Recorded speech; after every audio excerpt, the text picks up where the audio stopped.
한번 인사하겠습니다. 예배의 자리에 있게 된 것이 가장 큰 복입니다. 이렇게 인사하겠습니다. 네. 여러분 정말 그렇습니까? 네. 예배의 자리에 있게 된 것이 가장 큰 복이고 가장 큰 은혜고 가장 큰 축복인 줄 믿습니다.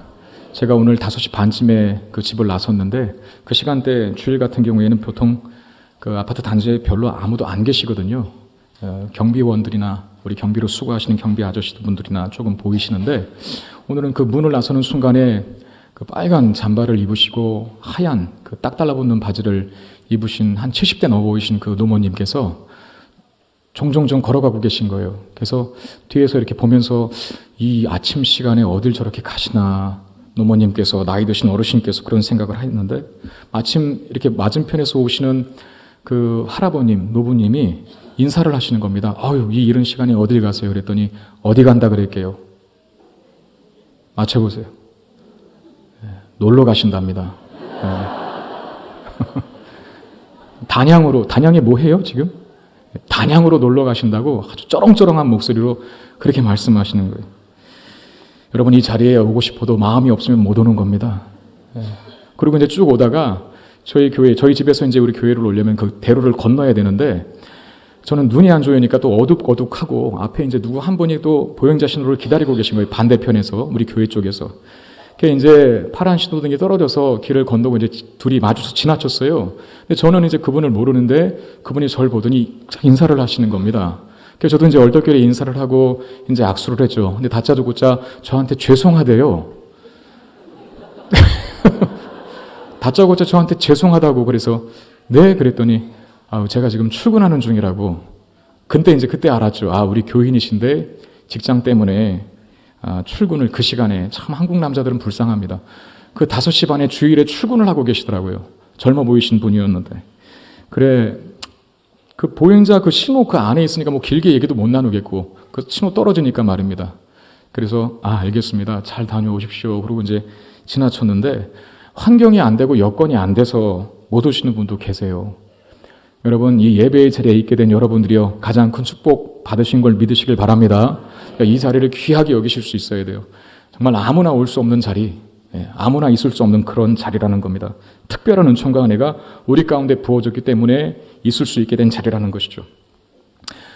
오늘 미디안과의 전쟁을 위해서 기드온과 그를 따라 나온 그 이스라엘 백성이 하립샘 곁에 진을 칩니다. 이제 드디어 미디안 대군과의 일전을 펼치기 위한 그 막바지 준비 단계에 접어들었는데 여러분 아시는 대로 그 미디안 군대는 13만 5천 굉장히 많은 숫자 아닙니까? 13만 5천의 그 모래알 해변의 모래알 같이 많은 그 숫자를 고작 3만 2천의 이스라엘 군대가 상대해야 되는데 여러분 이게 답이 나옵니까?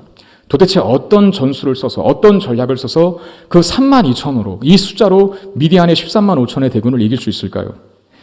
전쟁에 앞서서 하나님께서 기드온에게 찾아오셔서 한 가지 말씀을 내리시는데 한 가지를 지시하는데 그게 2절 말씀에 있습니다. 여호와께서 기드온에게 이르시되 너를 따르는 백성이 너무 많은즉 내가 그들의 손에 미디안 사람을 넘겨주지 아니하리니 이는 이스라엘이 나를 거슬러 스스로 자랑하기를 내 손이 나를 구원하였다 할까 함이니라.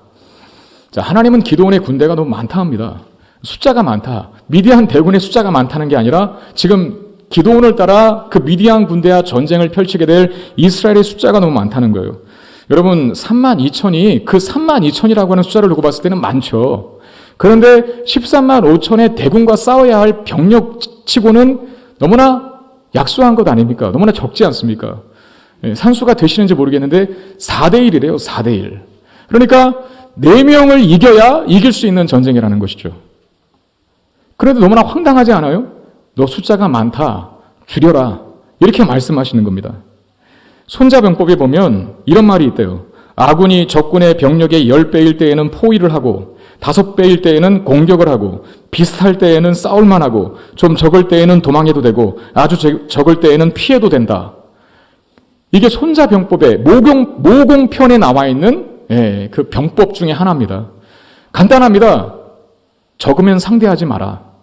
적군보다 숫자가 적으면 도망쳐라. 많으면 무슨 포위를 하고 정면 공격하고 그래도 되는데 비슷하면 그냥 해볼까 말까 고민하다가 적을 때는 무조건 도망치고 아주 적을 때는 그냥 아예 안 쳐다봐도 된다. 그런 말이거든요. 지금 이스라엘 백성들은 그 반대의 상황에 놓여 있어요. 엄청나게 적은 숫자로 엄청나게 많은 숫자를 대항해야 되는데 하나님은 그들에게 오히려 숫자가 더 많다 하십니다. 한 사람이 아쉬운 상황인데 하나님은 그 숫자를 줄이라고 하십니다. 그리고 그 이유를 이렇게 말씀하셨습니다. 이는 이스라엘이 나를 거슬러 스스로 자랑하기를 내 손이 나를 구원하였다 할까 함이니라. 그러니까 분명히 이스라엘이 이 3만 2천이라고 하는 숫자로 미디안과의 전쟁에서 승리하면 이스라엘은 그 승리의 공이 하나님께 있지 않고 자신들에게 있었을 것이다. 있었다라고 착각할까봐, 그렇게 오해할까봐, 그렇게 생각할까봐 그것이 사실상 분명하기 때문에 숫자를 줄이려라. 그렇게 말씀하신 것입니다. 그러면서 기드온에게 이 중에 전쟁에 나가는 것이 두려운 사람이 있으면 그 억지로 끌고 가지 말고 집으로 돌아가게 해라. 그렇게 말씀하십니다. 기드온이 나팔을 불고 또 사자를 보내서 모집했어요. 그래도 나라를 구한 나라의 어떤 그 유익을 위한 길인데 우리가 나가 싸워야 되지 않겠느냐. 처음에는 그런 마음으로 따라왔는데 이 막상 딱 진을 치고 보니까 너무나 거대한 미디안 대군 앞에서 두려움이 생기기 시작한 겁니다. 그 두려움이 생긴 숫자만큼 하나님께서 그들을 돌려보내라 합니다. 그게 3절의 말씀에 있는데 이제 너는 백성의 귀에 외쳐 이르기를 누구든지 두려워 떠는 자는 길르앗산을 떠나 돌아가라 하시니 이에 돌아간 백성이 2만 2천 명이요 남은 자가 1만 명이었더라. 자, 3분의 2가 돌아갑니다. 3만 2천이었는데 2만 2천 명이 두려워했대요. 그 두려워했던 사람들을 다 돌려보냅니다. 그럼 몇 명만 남습니다. 몇 명만 남습니까? 10,000명만. 10,000명만 남아요. 근데 더 충격적인 것은 하나님이 또 말씀하십니다. 아직도 많으니. 아직도 많으니. 그러시면서 그 이후에 재차 또 다른 지시를 내리시는데 그게 4절 말씀인데요. 여러분 우리가 4절을 읽었지만 아까 성경 봉독할 때 읽었지만 읽으시면서도 무슨 내용인가 잘 모르셨을 거예요. 여러분 한번 잘 새기시면서 4절 말씀을 보시길 바랍니다. 여호와께서도 기드온에게 이르시되 백성이 아직도 많으니 그들을 인도하여 물가로 내려가라. 거기서 내가 너를 위하여 그들을 시험하리라. 내가 누구를 가리켜 내게 이르기를 이 사람이 너와 함께 가리라 하면 그는 너와 함께 갈 것이요 내가 누구를 가리켜 내게 이르기를 이 사람은 너와 함께 가지 말 것이니라 하면 그는 가지 말 것이니라 하신지라. 무슨 말씀인지 아시겠어요? 저는 몇 번 봐도 잘 모르겠더라고요. 근데 이거죠. 하나님께서 어떤 기준을 제시해 주지 않고 시험하시겠대요. 그러니까 누구는 가고 누구는 보내고 그러니까 누구는 참전시키고 누구는 다시 집으로 돌려보낼 것인데 그 10,000명 중에 어떤 테스트를 거쳐서 집으로 돌려보낼 사람이 있고 참전시킬 사람이 있는데 사실상 무슨 테스트인가 그리고 그 테스트에 어떤 반응을 보이는 자가 합격되고 불합격되는가 이 기준은 제시하지 않으셨어요. 그냥 일단 한 부류는 보내고 한 부류는 남게 할 것이다 라고 말씀을 하시는 거예요. 왜 그렇게 하실까요? 사실상 이 시험은 사람들의 반응에 따라서 합격과 불합격이 결정되는 것이 아니라 일단 나오는 결과를 보고 하나님께서 결정하시겠다는 것이죠. 기드온은 이 하나님 말씀을 듣고 이스라엘 군대를 물가로 인도합니다. 사람들은 거기서 물을 마시기 시작하는데 물을 마시는 자세를 두고 두 부류로 갈립니다. 한 부류는 그냥 무릎을 꿇고 엎드려서 입을 물에 대고 마시는 부류고 또 다른 한 부류는 물에 손을 떠서 그 손에 뜬 물만큼 그냥 핥아먹는 그런 부류로 나눠졌습니다. 여러분 같으면 만약에 내가 지도자예요. 리더인데 그 시험을 쳤어요. 그럼 여러분 같으면은 박력 있게 아주 남성답게 그냥 물에 머리를 확 쳐박고 굴컥굴컥 마시고 머리를 확 들면서 물이 확 뒤로 넘겨 그렇게 박력 있는 남자들을 같이 전쟁터에 가기를 원하십니까? 아니면 소심하게 이렇게 손에 한 바가지 떠갖고 이렇게 핥아먹는 개처럼 핥아먹는 그 사람 데리고 전쟁할래요? 여러분 같으면 누구를 하겠습니까? 제가 답을 가르쳐줬죠. 여러분 정말 남성다운 것은 그냥 물에 그냥 딱 머리를 이렇게 박고 굴컥굴컥 마시고 또 머리로 확 들어서 물이 확 튀기는 그러면서 확 이렇게 또 이렇게 개처럼 흔들어대면서 물방울이 이렇게 딱 떨어진 그 모습을 한번 상상해 보라는 거 얼마나 박력이 있어요. 근데 그렇게 마신 사람이 9,700명이에요. 그렇게 박력 있게 남성미가 넘치도록 마신 사람이. 그리고 그렇게 안 마시고 그냥 소심하게 그렇게 손바닥에 물을 떠서 핥아먹은 사람들이 300명이에요. 하나님은 그 9,700명을 돌려보내고 300명을 참전시킵니다. 근데 여러분 이 물을 먹은 자세를 관한 교훈을 찾으려는 시도가 참 많습니다. 그 중에 대표적인 것이 하나님께서 손에 물을 받아 먹은 부류를 이 선택하신 그 300명이 이렇게 먹었지 않습니까? 그들을 선택하신 이유는 그들이 뭐 박력 이런 거 말고, 박력은 이렇게 하는 게 낫죠. 근데 전투 자세로 따지자면 이 신중하게 경계를 하고 주변을 삼엄하게 살피는 사람들은 머리를 물에 이렇게 대고 마시지 않는다는 겁니다. 그 손에 물을 떠서 치밀하게, 그렇게 주변을 경계하면서 마시는 사람이 사실상 더 전투 자세에 적합한 사람이다 라고 하면서 거기서 어떤 신앙적 교훈을 찾으려고 하는 시도들이 참 많습니다. 그래, 이 본문의 제목 중에 상당히 많은, 설교자들 중에 상당히 많은 형태의 제목이 뭔지 아십니까? 기드온과 300용사요. 또는 기드온의 300용사. 그런 제목들이 많거든요. 마치 페르시아의 100만 대군에 맞선 스파르타의 레오다니스 왕과 300용사를 연상케 하는 것이죠. 여러분 영화 300 보셨습니까?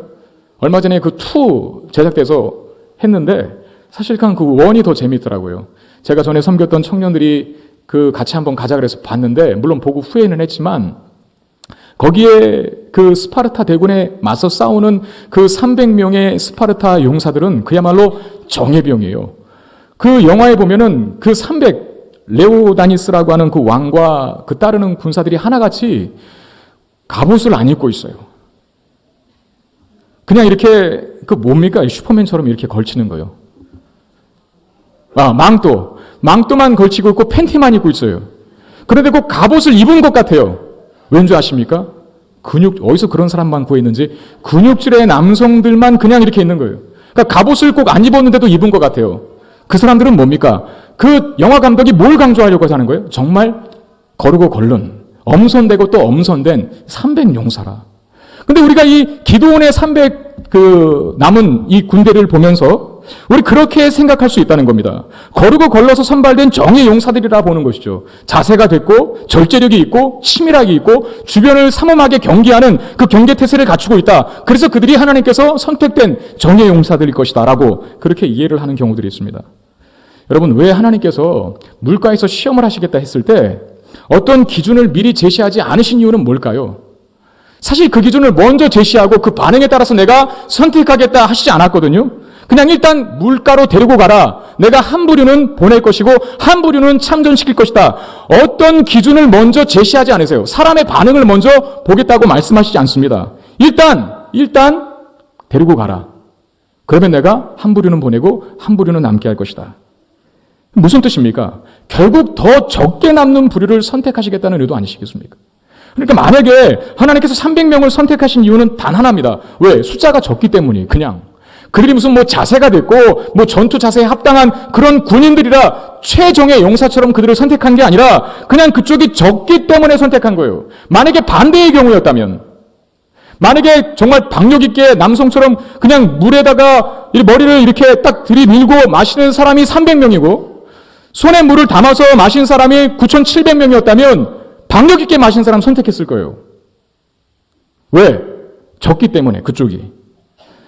여러분, 인간에게 자격이 있는 것이 아닙니다. 하나님의 기준만 있다는 거예요.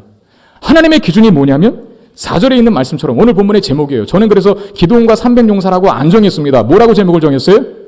아직도 많으니. 그게 하나님의 기준이에요. 그래서 적은 쪽을 선택하신 거예요. 우리는 그런 오해를 자주 합니다. 우리가 갖고 있는 죄성 중에 하나는 뭡니까? 물론 우리가 다 하나님의 은혜고 내가 만들어 놓은 어떤 결심과 내가 맛보게 했던 어떤 열매가 있다면 그걸 자꾸 내가 무슨 근거가 되고 내가 어떤 조건을 제시해서 나타낸 결과로 생각하려고 하는 그런 버릇이 있어요.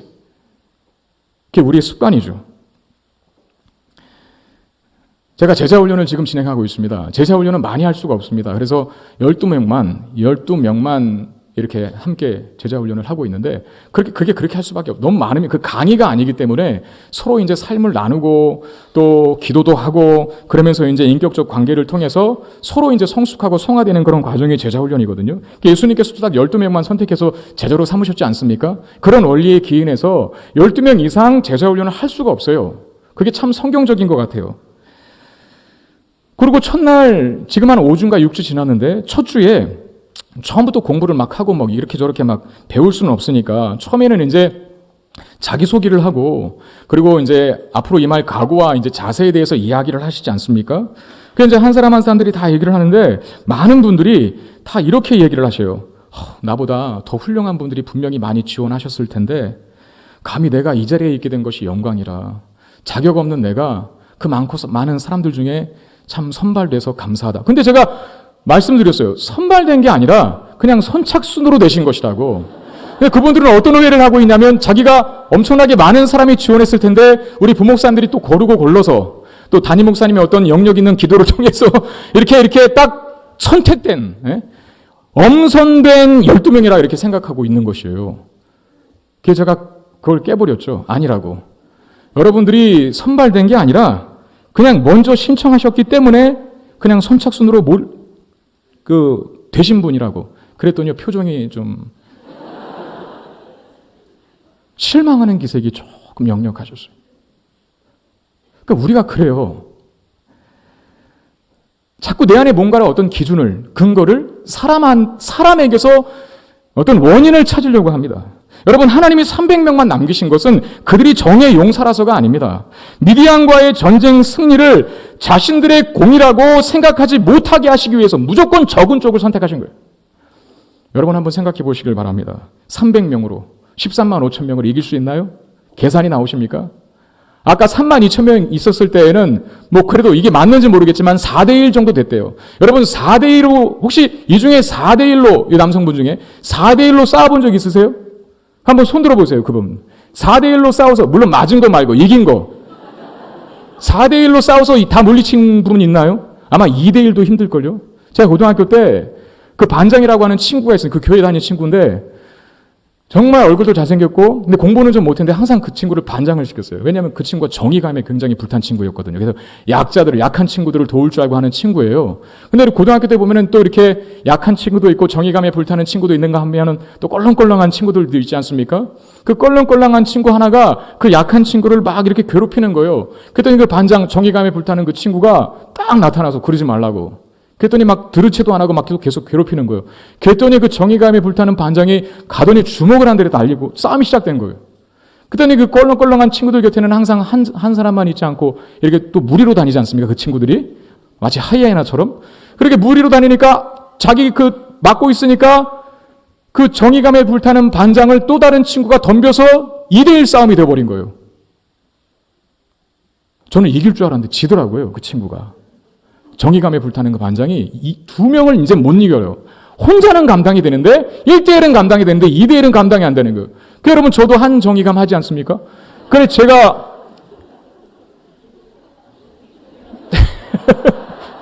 정의감에 막 가슴이 쿵쾅쿵쾅 뛰면서 이거 내가 뭔가를 보여줄 때가 됐다, 드디어. 그래갖고 제가 이제 막 정의감에 불타서 가서 너 왜 그러냐고, 네가 잘못한 것 아니냐고, 어떻게 2대1로 이렇게 싸울 수 있냐면서 제가 펀치를 날리려고 했지만 안 했어요. 그냥 생각만 그렇게 가고 있었습니다. 쉬운 게 아니에요. 근데 여러분 13만 5천을 300명으로 싸운다? 계산 잘 하신 분 한번 몇 대 몇인지 비율을 따져보세요. 몇 대 몇입니까? 450대 1이래요. 한 사람이 450명을 이겨야 300명으로 13만 5천을 이깁니다.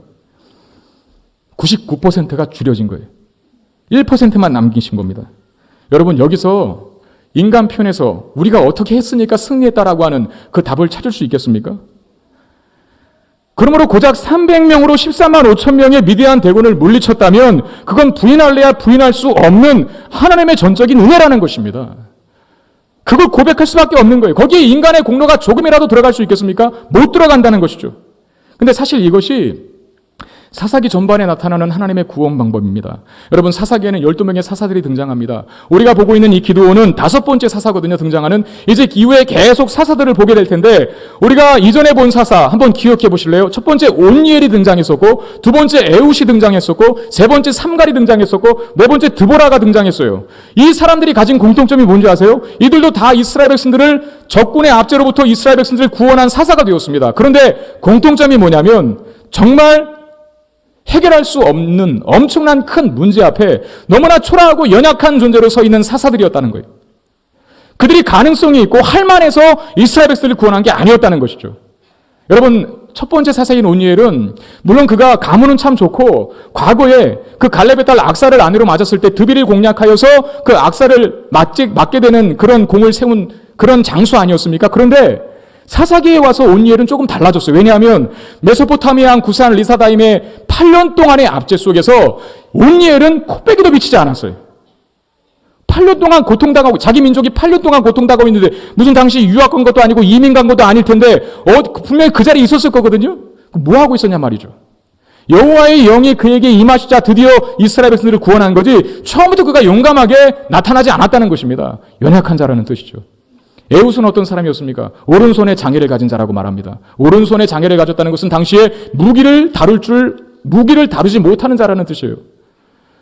그러니까 전쟁터에 참전할 수 없다는 정도가 아니라 아예 전투장 근처에 가지도 못하는 존재가 바로 에훗이라는 뜻이에요. 근데 그 에훗이 어떻게 합니까? 모압 왕 에글론을 죽이고 이스라엘 백성들을 모압의 압제로부터 구원하지 않습니까? 그리고 삼갈은 어떤 사람이었습니까? 삼갈은 성경에 딱 한 구절밖에 표현이 안 돼요. 그럼에도 불구하고 그 한 구절에 굉장히 임팩트가 있는 게, 삼갈이 소모는 막대기 하나로 600명의 블레셋 사람을 죽였다 그래요. 여러분, 블레셋은 당시에 철제 무기를 만들어냈고 사용할 줄 아는 사람들이었습니다. 그 철제 무기를 사용하는 600명의 군사 앞에 삼갈은 혼자서, 그것도 막대기 하나로, 청동기도 아니고 막대기 하나로 블레셋 군대를 물리쳐 그도 이스라엘을 구원한 사사가 되었다라고 성경이 기록합니다. 그러니까 이스라엘 백성들이 구원하는 공식이 다 그래요. 그 네 번째 사사였던 드보라는 뭡니까? 드보라는 이것저것 따지지 않고 그냥 그 성별만 보면 됩니다. 드보라는 여자입니다. 제가 여성 비하 발언을 하는 게 아니에요. 오해하지 말아주시길 바랍니다. 지금 이 시대야 여성의 신장들이 높아지고 여성의 권리가 이렇게 많이 찾아져서 여성과 남성이 물론 지금도 많이 차별이 있지만 개선돼야 하겠지만 대등하지만 고대 근동 때에는 안 그랬지 않습니까? 여성은 숫자에 쳐주지도 않았고요. 여성 하면은 아무것도 뭔가를 기대할 수 없는 자, 뭔가를 도모하고 뭔가 계획할 수조차 없는 자로, 그런 부류로 취급되는 사람들이 여성이었다는 겁니다. 근데 그 드보라가 사사가 돼요? 그리고 이스라엘 백성들을 구원하는 그 일의 1등 공신이 됩니다. 바락을 깨우지 않습니까? 바락이 뭐라 합니까? 당신이 가면 내가 가겠지만 당신이 안 가면 나 안 갑니다. 그런 겁장이들의 남성의 표변인 그 바락을 깨웠던 사람이 드보라입니다. 그러니까 여러분, 성경의 공식들이 다 그렇습니다. 적에 맞서서 이스라엘을 구원하는 그 사사들의 면면을 보면 단 한 번도 적보다 월등하지 않았을 뿐만 아니라 심지어 대등한 조건도 아니었어요. 항상 정답이 안 나오는, 항상 계산이 안 되는 싸움을 싸우는 형국으로 드러나게 됩니다. 그런데 적에게 승리하고 이스라엘을 구원해요. 여러분, 거기에 어떻게 하나님의 그 인간의 공로가 들어갈 수 있겠습니까? 그렇게 말도 안 되는 싸움을 싸우는데 결국은 이기거든요. 누구를 찬양할 수밖에 없냐 그 말이죠. 하나님만을 찬양할 수밖에 없다는 겁니다. 하나님이 하셨다고 밖에는 달리 다른 대답을 찾을 수가 없어요. 기도원도 마찬가지입니다. 물론 그는 지금 시작도 불리하게 하고 있어요. 13만 5천 대 3만 2천이 무슨 싸움이 될 싸움입니까? 안 된다는 거거든요. 근데 시작도 불리한데 계속해서 하나님은 불리한 조건으로 더 만들어 가세요. 더 불리한 조건으로. 종국에는 아예 정말 난 이제 모르겠으니까 하나님 그냥 마음대로 하십시오 라는 탄식밖에 나올 수 없는 그 단계까지 가게 하십니다. 여러분, 우리가 뭘 하다가 조금씩 불리해지면 그래도 어느 정도 선까지는 다시 한번 주판 튕겨보고 다시 한번 계산해보고 다시 한번 이리저리 머리 굴려서 견디고 또 견뎌보는 거거든요. 그런데 아예 답이 안 나오는 상황이 되면 어떻게 합니까? 주판 안 튕겨요. 그리고 더 이상 계산 안 합니다. 더 이상 머리 굴리지 않아요. 그냥 문 닫죠. 간판 내리죠. 그렇게 할 수밖에 없거든요. 그냥 두 손들만 다 들어버린다는 거예요. 그럼에도 불구하고 좋은 결과가 나왔다. 하나님 모르는 사람들은 그냥 기적이라 이러고 끝나지만, 하나님을 믿고 하나님을 알고 있는 우리들은 주판 튕겨도 안 되고 더 이상 머리 굴릴 수 있는 여지조차 없었을 때에는 그럼에도 불구하고 승리를 얻었다면 우리는 압니다. 누가 그 일을 이루셨는지. 하나님이 이루신 결과라는 사실을 알죠. 여러분, 하나님은 지금 기드온과 이스라엘 백성이 여기까지 오도록 요구하시는 겁니다. 가장 불리한 조건을 만들어 놓으신 다음에 이기게 하시는 거예요. 이것이 하나님의 구원 원리입니다. 그럼 한번 이렇게 질문해 보십시오. 왜 그렇게 하셔야 하는가? 왜 하나님은 우리의 공로를 조금이라도 개입시키지 않는 것일까? 우리가 우리의 힘으로 이겼다고 하면 안 될까요? 우리가 우리의 실력으로 성취했다고 하면 안 될까요? 아니, 그냥 다 100번 양보해서 하나님 70%고 우리는 30% 했다라고 그렇게 여기면 안 될까요? 왜 꼭 하나님만 스포트라이트를 받으셔야 합니까? 왜 꼭 하나님만 그 일의 주인공이 되셔야 합니까? 우리가 주인공이 되면 안 될까요? 그런 질문 하실 수 있지 않겠습니까? 그 점에 대해서 바울이 고린도서 12장에서 명확한 답을 주고 있습니다. 고린도서 12장 7절로 9절 말씀에 보면 여러 계시를 받은 것이 지극히 크므로 너무 자만하지 않게 하시려고 내 육체에 가시고 사단의 사자를 주셨으니 이는 나를 쳐서 너무 자만하지 않게 하려 하심이라. 이것이 내게서 떠나가게 하기 위하여 내가 3번 주께 간구하였더니 나에게 이르시기를 내 은혜가 내게 족하도다. 이는 내 능력이 약한 데서 온전하여 짐이라 하신지라. 그러므로 도리어 크게 기뻐함으로 나의 여러 약한 것들에 대하여 자랑하리니 이는 그리스도의 능력이 내게 머물게 하려 함이라. 여러분, 바울에게는 치명적인 결함이 하나 있었습니다. 질병 때문인 것 같은데요. 그 질병이 안질인지, 그러니까 눈질환인지 아니면 간질인지 학자들의 의견이 분분합니다. 간질이든 안질이든 어쨌든 간에 바울이 느끼기에는 그게 자기에게 있어서 너무나 고통스럽다는 거예요. 이것 때문에 전도도 다 안 될 것 같고 이것 때문에 복음 전파하는 들의 그 사역에 지장을 받을 것 같으니까 하나님 앞에 이거 없애달라고 3번 간구했답니다. 여기 3번 간구했다는 말은 아마 숫자적인 의미보다는 물론 숫자적인 의미도 포함될 수 있겠지만 하나님 앞에 정말 진지하게 정말 간절하게 하나님 제발 이거 없애주십시오. 이거 있어봤자 복음 전파하는 사역에 방해가 됩니다. 아무 도움이 안 됩니다. 제발 없어주십시오라고 간절하게 기도했다는 듯이 주께 3번 간구했다는 말이거든요. 근데 하나님께서 바울에게 어떤 응답을 주십니까? 내 은혜가 내게 족하도다. 이는 내 능력이 약한 데서 온전하여 짐이라 라고 말씀합니다. 이 말씀이 무슨 뜻일까요? 바울이 가진 문제는 개선되고 제거되어야 할 문제가 아니라 그것조차도 하나님의 은혜라는 겁니다. 여러분, 어떻게 문제가, 어떻게 결함이, 어떻게 자기가 가진 약점이, 한계가 은혜가 될 수 있는가요? 바울이 가진 그 연약함 때문에 하나님이 역사하시기 때문에 그렇습니다. 바울이 가진 그 연약함 때문에 하나님이 역사하시기 때문에 그렇다는 거예요. 이것이 구원 원리의 기반이 됩니다. 여러분, 항상 그리스도의 구원은 자신이 죄인됨을 아는 자들에게 임하는 거예요. 예수 그리스도는 죄인의 구원을 위해서 오신 것이지 자기가 잘났다고, 자식 강하다고, 자기가 의롭다고 여기는 자들을 한 번도 찾아가시지 않으셨어요. 오히려 부정한 자, 가난한 자, 소외된 자, 병든 자, 그래서 정말 절대적인 하나님의 은혜가 필요한 자, 예수님께서 말씀하셨지 않습니까? 나는 의원이라고. 의원은 병든 자들에게 쓸데있는 것이라고.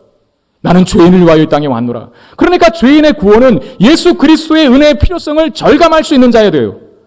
예수 그리스도의 은혜의 필요성을 누가 절감합니까? 약한 자가 절감하죠. 죄인인 것을 아는 자가 절감하죠. 이게 구원의 원리고 방법입니다. 실제로 복음서에 보면 예수님은 강한 자, 또 잘났다고 생각하는 자들을 찾아가지 않으셨습니다. 부정한 자를 찾아가셨고 가난한 자를 찾아가셨고 소외된 자를 찾아가셨습니다. 왜 그렇습니까? 은혜는 항상 자신이 죄인됨을 알고 인정하여 그 은혜를 갈구하는 자들에게 베풀어지는 것이기 때문에 그래요. 여러분, 하나님을 배제하고 인간이 스스로의 힘으로 살고자 했을 때 어떤 비극이 초래되는지를 우리는 잘 압니다. 이스라엘 전체의 역사를 조망하여 꼭 굳이 그렇게 전체의 역사를 다 찾아보지 않더라도 우리가 본 사사기, 우리가 지금 7장 보고 있지 않습니까? 사사기 이제껏 내용만 봐도 이스라엘 백성들이 하나님을 떠나 살았을 때, 그러니까 하나님 우리가 할 수 있어요. 하나님 일단 가만히 계셔보시고 하나님 빠지시고요. 우리 스스로 알아서 잘 살 수 있으니까 그냥 도와주지 마세요. 나중에 내가 필요하다고 하면 그때만 도와주세요라고 살았던 이스라엘이 한 번도 잘 산 적이 있나 보십시오. 없습니다. 그래서 하나님은 자꾸 그렇게 요구하시는 거예요. 너네가 했다 하지 말고 내가 했다고. 나 없이 너희들은 절대 못 사니까 나를 필요로 하는 존재로 살아라. 그걸 요구하신 것이죠. 여러분, 양들이 잘났다고 목자의 손을 떠나서 울타리 밖으로 나가는 순간에 목자가 혼내지 않아도 자연스럽게 그 양을 노리는 사나운 이리 앞에 노출되게 되는 겁니다. 그건 누가 시키지 않아도 자동적으로 되는 거예요. 우리가 하나님을 떠나는 순간, 그러니까 하나님 필요 없어요. 하나님 은혜 그냥 내가 혼자 살 수 있어요 라고 마음 먹고 하는 순간, 물론 그 퍼센테이지가 있다 하더라도 그 퍼센테이지만큼 고통을 당할 겁니다. 비극적인 인생을 살 겁니다. 하나님 우리가 그렇게 살기 원치 않으세요. 행복하게 살기를 원하시거든요. 그래서 우리가 했다는 하나님을 떠난 그 인간의 독립의지, 이걸 그렇게 반대하시는 것입니다. 너희들은 나를 의지해야 살 수 있고 행복할 수 있다라고 그렇게 계속해서 말씀하시는 이유가 거기 있어요. 하나님이 욕심이 많아서 나에게 모든 영광을 돌려라. 내가 다 이루어졌노라. 나에게 스포트라이트를 비춰라. 그것 하나님의 욕심 때문에 그렇게 한 게 아니라 그 스포트라이트를 우리에게 돌리는 순간, 그 퍼센테이지가 아주 미미하고 작은 것이라 할지라도 그것만큼, 아니 그 이상 우리는 사나운 이리에게 잡아먹히게 됩니다. 하나님의 그늘을 떠나는 순간에 그 떠난 만큼 장렬하는 태양빛이 우리의 살점을 태우게 되어 있어요. 그래서 말리시는 것이죠. 너희들은 나를 의지해야 살 수 있고 너희들은 나의 안에 있어야 행복할 수 있다고 말하는 것이 기도원으로 하여금 자꾸 줄이고 또 줄이라. 너희들이 이 32,000의 숫자가 있으면 나중에 전쟁을 이겼을 때 이미 하나님께서는 전쟁 승리를 기정사실화하고 있지 않습니까? 기정사실화하시면서 말씀해 주시는 거예요.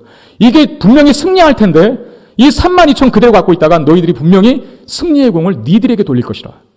그러니까 그러지 말라. 줄여라. 또 줄여라. 어디까지? 너희들의 공로가 조금도 개입되었다는 그 여지가 없게끔 만들어라. 그게 살 길이니까요. 오늘날 이 땅의 교회에 참 문제가 많습니다. 하루가 멀다 하고 뉴스나 인터넷 뉴스에서는 신문 지면 이런 데는 다 그렇게 교회의 그 잘못된 모습만 계속 비춰지고 있고, 물론 우리도 억울한 부분은 있죠. 이단인데. 근데 그 세상 사람들은 그게 뭐 이단인지 아닌지 그런 거 신경 쓰지 않지 않습니까? 그냥 무조건 뭐 다 교회가 다 목사고 그런 얘기를 해서 우리도 참 손해보고 답답하고 억울한 부분이 없지 않아 있는데, 그러나 우리가 또 그렇게 뭐 딱 우리는 잘하고 있다고 내세울 만한 그 뭔가가 없어요. 물론 저도 사실 이 말씀을 하면서도 되게 부담스럽긴 합니다. 왜냐하면 이제 나이 40 조금 넘은 젊은 목사가 무슨 한국교회 운운하냐 그렇게 여길 수도 있겠는데, 저는 사실 제 스스로를 경계하면서 드리는 말씀이라는 걸 먼저 전제하고 여러분들이 그러고 들어줬으면 좋겠어요. 오늘 한국교회가 문제가 많은데 왜 많은 줄 아십니까? 오늘 말씀을 통해서 우리 한번 우리 자신을 비춰본다면 우리가 너무나 가진 것이 많기 때문에 그럴 수도 있어요. 오늘 하나님께서 우리에게 말씀하시는 것이죠. 너무나 많다. 아직도 많다. 줄여야 할 것이. 하나님은 우리의 약함을 통해서 일하시는데 우리는 우리 스스로를 약하다고 생각하지 않는 지경에 이르렀어요. 우리는 우리를 강하다고 생각합니다. 이 시대 한국교회는 힘이 있거든요. 왜? 몇만 명이 모이니까요. 숫자로만 따지면 그 어디다가 대놓을 수 있겠습니까? 그래서 정말 힘 있는 사람들이 때로는 주여. 네. 제가 설교를 너무 열정적으로 해서 그래요. 어디까지 했죠?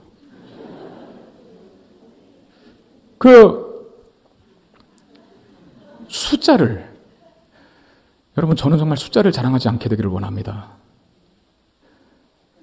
어깨가 자꾸 들썩들썩하죠?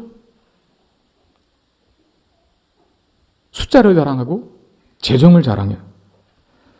그리고 교회가 하나의 이익 집단이 되려고 합니다. 자꾸만. 그 이익 집단이 된다는 게 무슨 뜻입니까? 교회는 이익 집단이 아니라 신앙 공동체거든요. 천국을 바라보며 하나님 나라의 가치를 추구하는 이 땅에 그 어떤 단체도 흉내낼 수 없는 그 거룩한 구별된 가치를 가지고 존재하는 곳이 교회라는 거예요. 근데 교회가 이익 집단이 되는 건 뭡니까? 야, 그냥 교회 적을 두고 있으면 누이 좋고 매부 좋은 일 많이 있더라.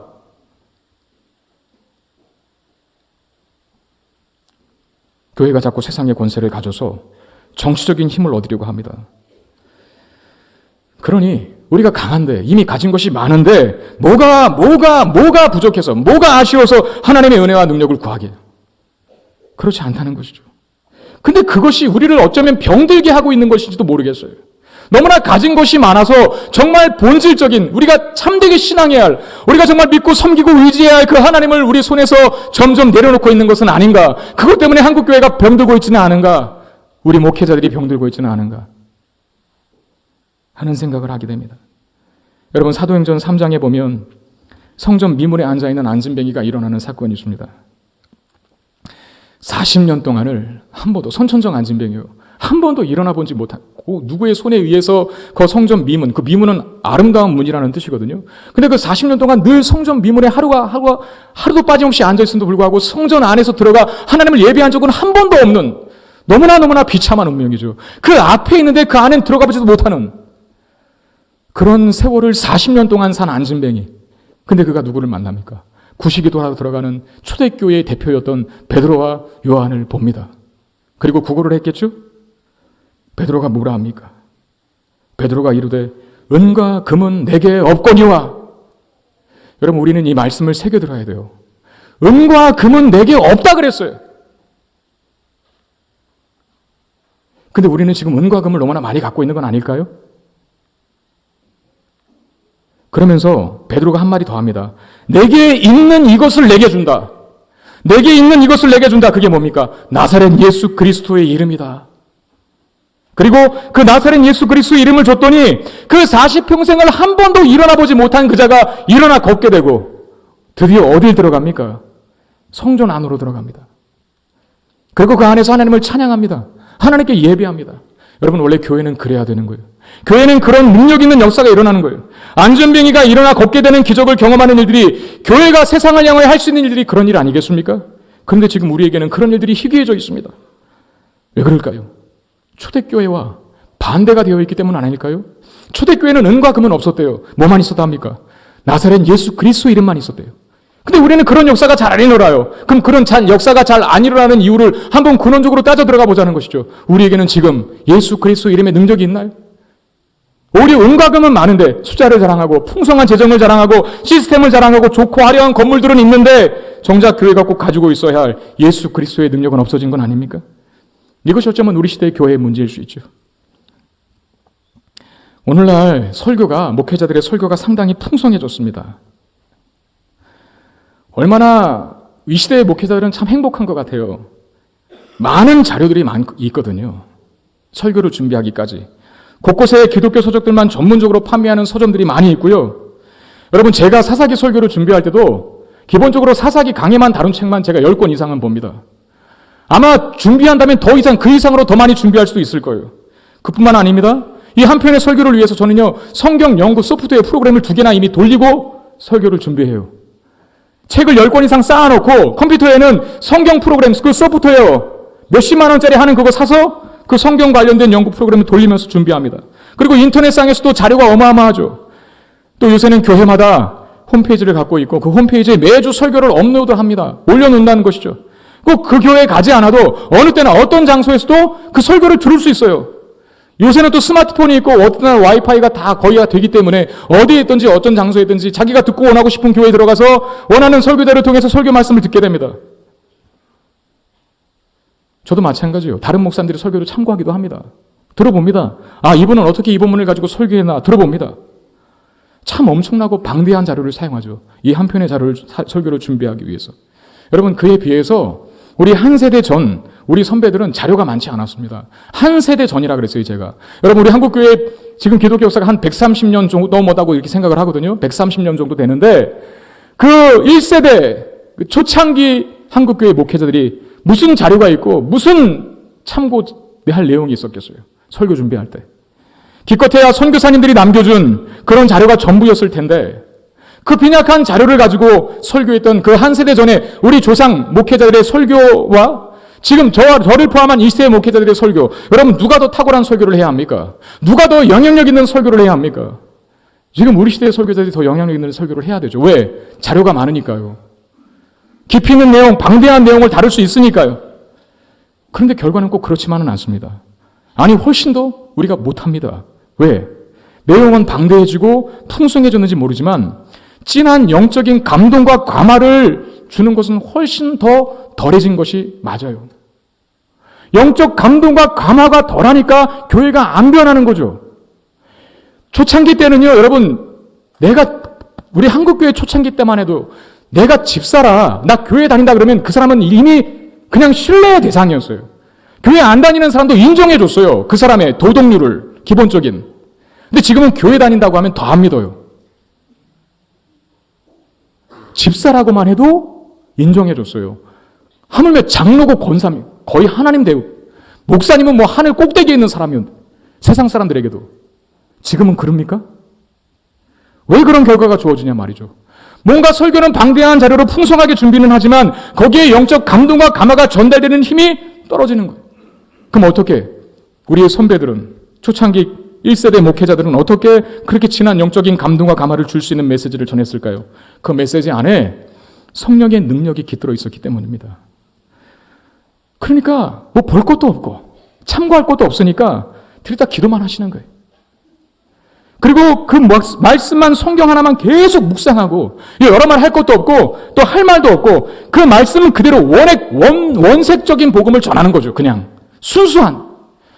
저처럼 이 시대 목회자들처럼 뭐 도입은 예화로 어떤 예화로 해야 될까 청중들의 그 집중을 기울여야 되는데 이런 거 저런 거 또 더 설득력 있게 설명하려면 이런저런 생생한 예화 찾아보고 연구하고 이러지 않아요.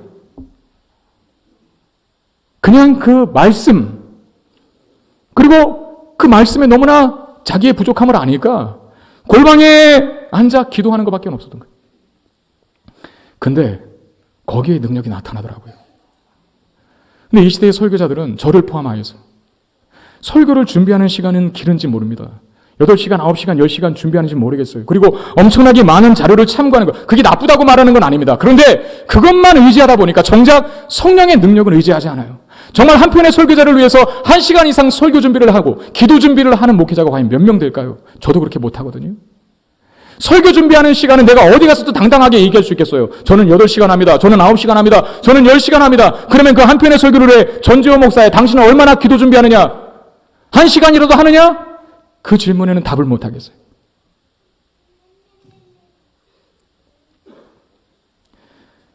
과거 우리 선배들은 단순하고 순수한 복음을 그냥 열정적으로 능력으로 선포했습니다. 본질에 충실하니까 거기에 능력이 나타나는 것이죠. 그야말로 바울의 말처럼 우리의 복음이 너희에게 말로만 이르는 것이 아니라 또한 능력과 성령과 큰 확신으로 되는 것임이라.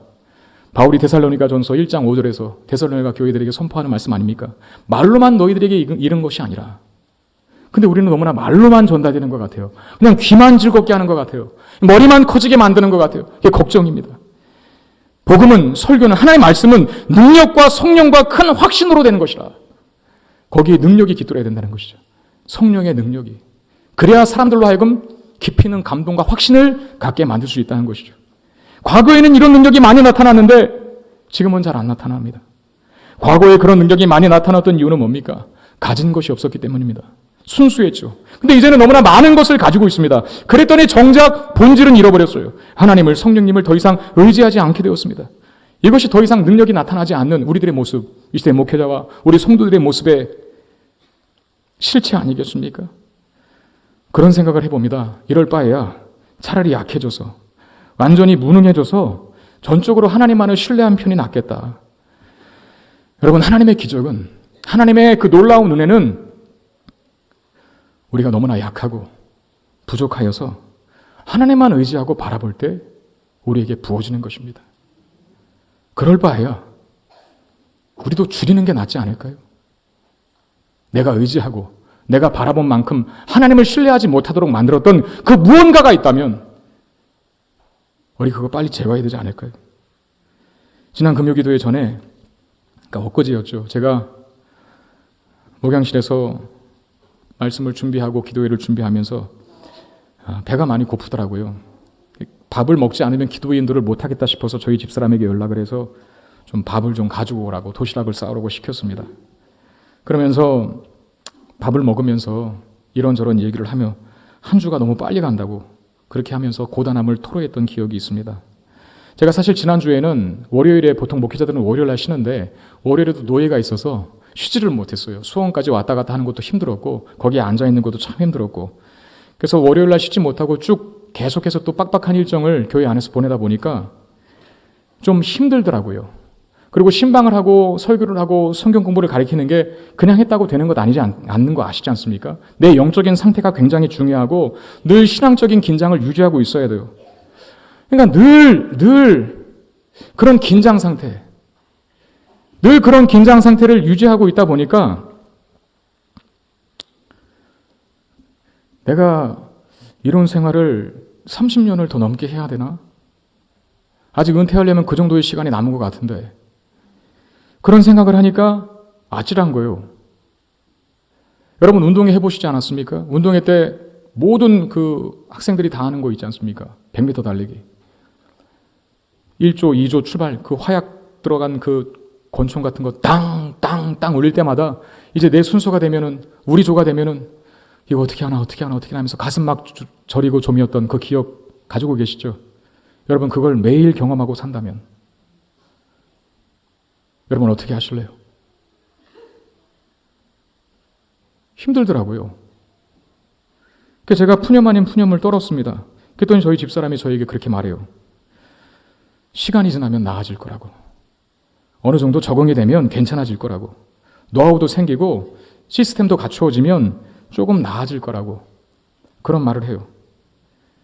그 말에 제가 그랬습니다. 그냥 뭔가 갖춰지고 또 시스템이 세워지고 뭔가 내가 많이 소유해서 게으름 피우고 하나님 의지하지 않아도 그냥 직업적으로 할 수 있는 목회자가 되느니 차라리 그냥 내가 좀 부족해서 너무나 연약해서 그래서 절절 매면서 하면서 하나님 의지하며 살아가는 게 그렇게 목회하는 게 더 낫지 않겠냐.